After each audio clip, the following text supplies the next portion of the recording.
j'irai d'abord découvrir les saveurs originelles du cacao. C'est des saveurs qui sont végétales, puissantes et subtiles à la fois. Et c'est des saveurs qui sont habituellement couvertes par les saveurs de la torréfaction, qui sont des saveurs plus fortes. Avant, comme tout le monde, effectivement, le discours ambiant disait c'est la torréfaction qui révèle les saveurs du cacao.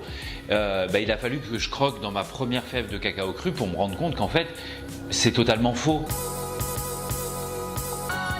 Si le chocolat cru était appelé cœur sang, nourriture des dieux par les peuples amazoniens depuis la nuit des temps, c'est justement parce qu'il a vraiment un effet bénéfique, énergétique sur l'organisme. Quand les colons ont volé le cacao en Amazonie, ils sont revenus avec le cacao, mais ils ne sont pas revenus avec le secret du cacao originel.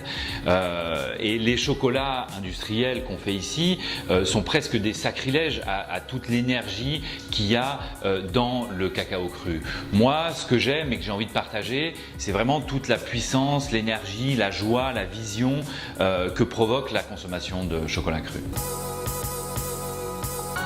Ça permet de contribuer aux vertus des circuits courts et de l'agriculture biologique.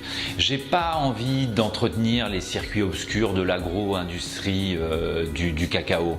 Les filières du chocolat bio et du chocolat équitable sont historiquement et intimement liées par les liens du bon sens et de l'humanité. Je respecte autant la nature que ceux qui en prennent soin et je rémunère justement ceux qui me nourrissent. J'ai pas envie de contribuer à la déforestation, à l'épuisement des sols et à la pollution des sols. J'ai envie tout simplement de continuer à voir les cacaoyers bio pousser tranquillement dans la forêt avec leurs amis. Voilà.